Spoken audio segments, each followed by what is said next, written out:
Hello student, welcome to my YouTube channel winner education.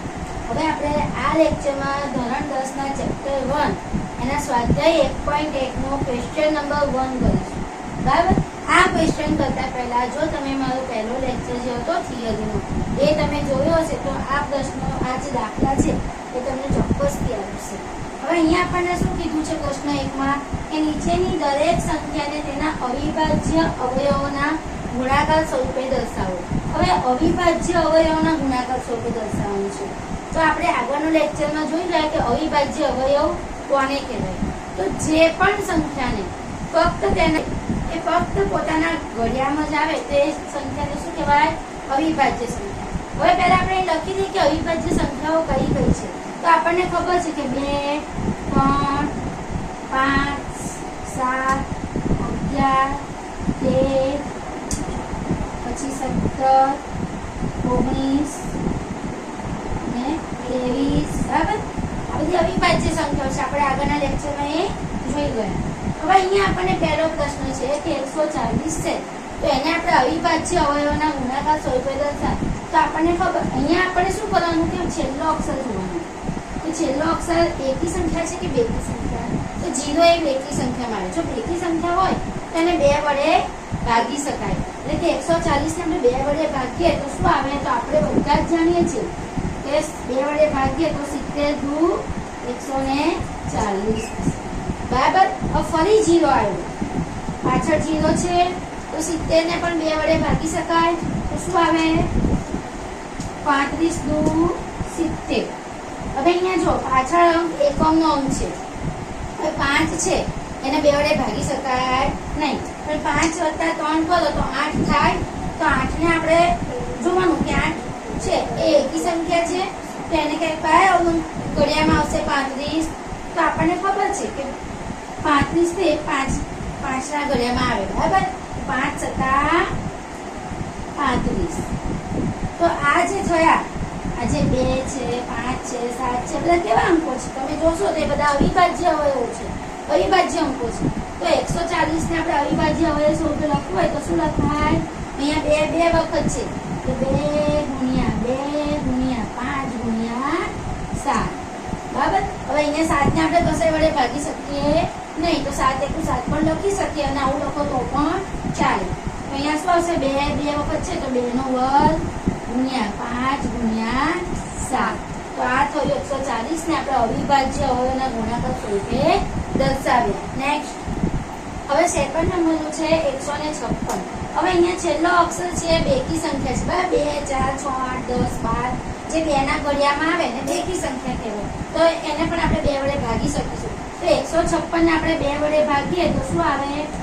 તો 2 સત્તા 14. બરાબર.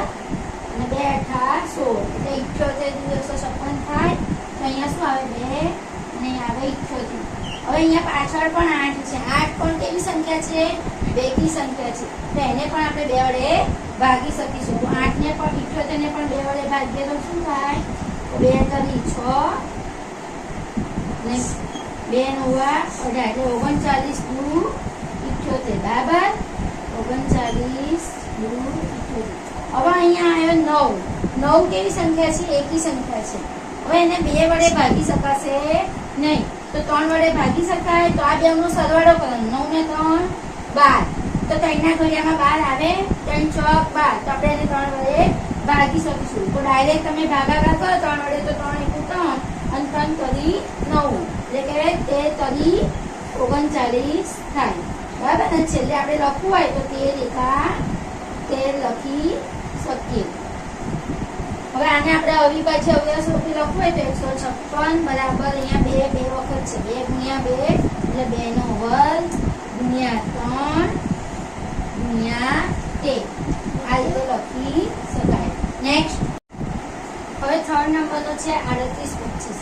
બરાબર. અહીંયા આપણે આ 5 એકી અંક છે પ્લસ આનો સરવાળો કરો તો 5 ને 2 7, 7 ને 8 15, 15 ને 3 18. તો 18 છે તો અહીંના ઘડિયામાં આવે. આપણને ખબર કે 3 6 18. તો આને આપણે 3 વડે ભાગીએ તો શું થાય? તો 38 25 ભાગ્યા 3 કરો તો 3 × 3 બરાબર. અને 3 દુ 6 તો અહીંયા બચ્યા 2, 3 સત્તા 21 અને 3 પંચા 15 એટલે 1275 સોરી બરાબર 1275 ફરી 38 થાય.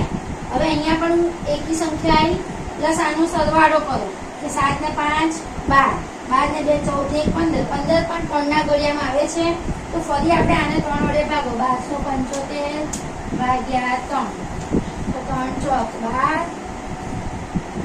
અને 3 દુ 6 3 પંચા 15 એટલે 425 ફરી બરાબર.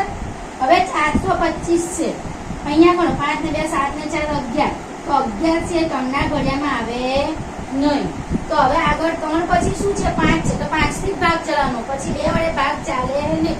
એકવાર 3 વડે ભાગ ચાલ્યો તો પછી બીજે 2 વડે ચાલે નહીં તો આપણે 425 ને 5 વડે ભાગીએ કે 425 ભાગ્યા 5 કરો તો 5 8 40 બરાબર ને પાએ 25 એટલે 85 50 બરાબર 85 50 425. હવે આપણને ખબર છે 85 કયા ઘડિયામાં આવે તો 17 પંચા 85 તો શું આવે 17 પંચા 85 અને નીચે આપણે 17 એકા 17 લખવું હોય તો પણ ચાલે તો આપણે લખી દઈએ કે 17 એકા 17 બરાબર.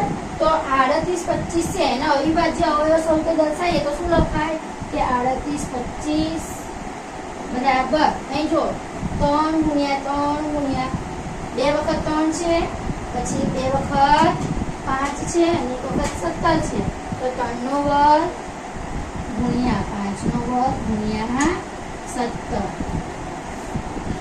હવે આપણો ચોથો દાખલો છે 5005 ને બરાબર. હવે અહીંયા જો 5 એ કેવી છે એકી સંખ્યા છે.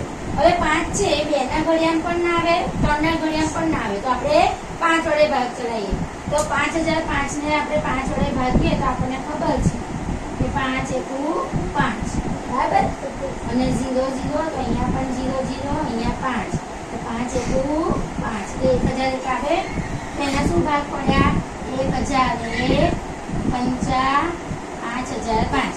હવે આ 1001 છે એને 5 વડે ભગાશે નહીં કેમ કે 1 છે બરાબર તો હવે એને આપણે 5 પછી શું છે 7 તો 7 વડે ભાગવાનો પ્રયત્ન કરો તો 1001 ભાગ્યા 7 કરીએ તો 7 એકુ 7 10 માં 7 જાય તો 3 બરાબર.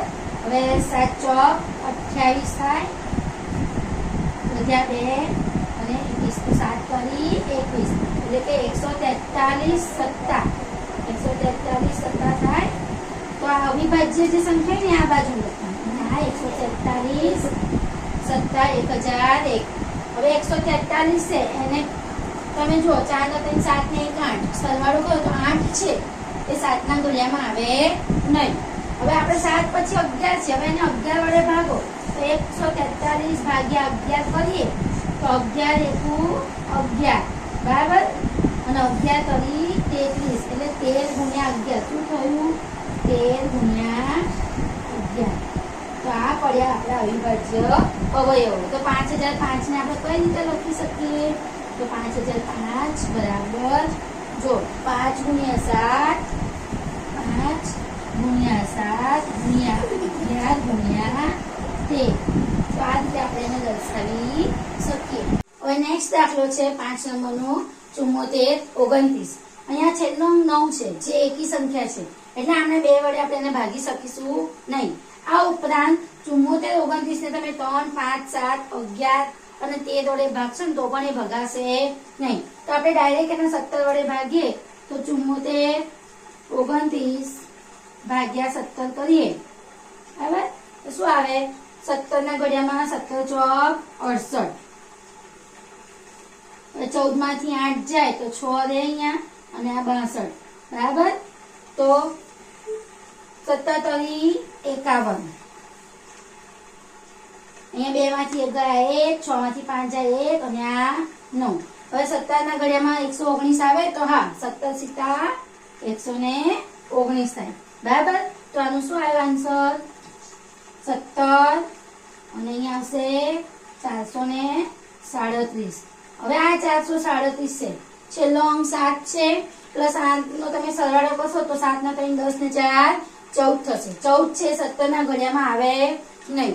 તો એના પછીનું શું છે 19. તો આપણે એનું 19 વડે ભાગી જોવાનું કે 437 ભાગ્યા 19. હવે 19 દુ 38 થાય બરાબર. 43 થી ઓછા શું આવે 38. હવે અહીંયા 13 માંથી 8 જાય તો 5 અને આ 7 અહીંયા 0. 19 તરી 57. તો શું આવ્યું જવાબ 23 વડે બરાબર. 19 વડે ભાગીએ તો 23 આવે એટલે અહીંયા આપણે શું લખવાનું 19 અને 23.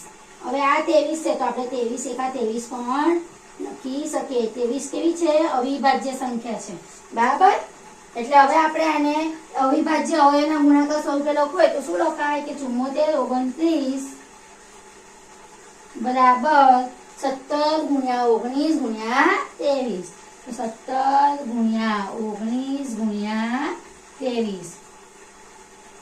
જો તમને મારા વિડીયો ગમ્યા હોય તો તમે મારી YouTube ચેનલને લાઈક કરજો, તમારા મિત્રો સાથે શેર કરજો અને સબસ્ક્રાઇબ કરજો. Thank you.